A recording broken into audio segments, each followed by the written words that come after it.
যেটা ডক্টর রিফাত বলছিল যে research try to answer the unknown answer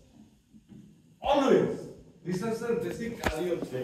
unknown answer খুঁজে বের করা। অ্যাডাল্ট লার্নিং এ অনেক কিছু ক্লাসে বলা যায় আবার যায়ও না ফাউন্ডেশন কোর্স বাজে উদাহরণ মাথায় আসে আচ্ছা নাই বলেন স্যার, ইটস ওকে। আমরা সবাই মানে ঘটনা হচ্ছে যে এই শব্দের উত্তর দিতে যে আমার উদাহরণটা আসতেছে ইউএসএ তে একটা এই সবসময় দেখা যায় রাত্রিবেলা একটা জায়গায় অ্যাক্সিডেন্ট হচ্ছে ফ্রিকুয়েন্টলি সাইন্টিফিক লোকজন ওখানে গেল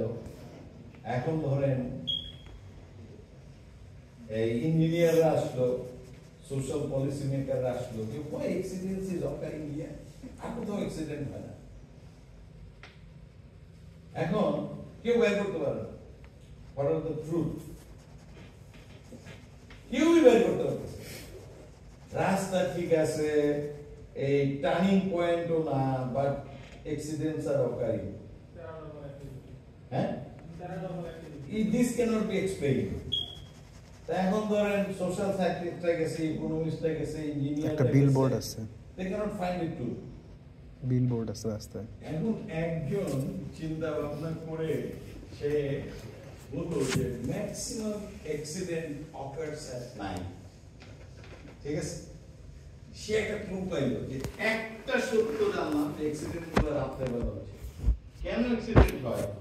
সে ওই গাড়িতে যাওয়া শুরু করলো ওই নিজে বিইং এ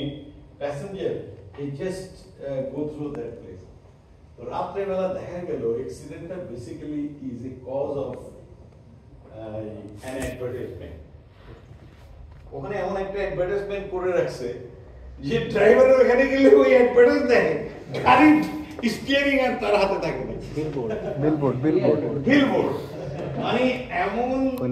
নূর একটা advertisement it creates something that he cannot control the car বেঁচে আছে সে আমি তো বলে যাচ্ছি আপনি কেন প্রশ্ন করেন আমি তো সব বলছি কেউ প্রশ্ন করে না দিনের বেলা তো সব সায়েন্টিস্টরা যায় পরীক্ষা করে কিছু পায় না একদিন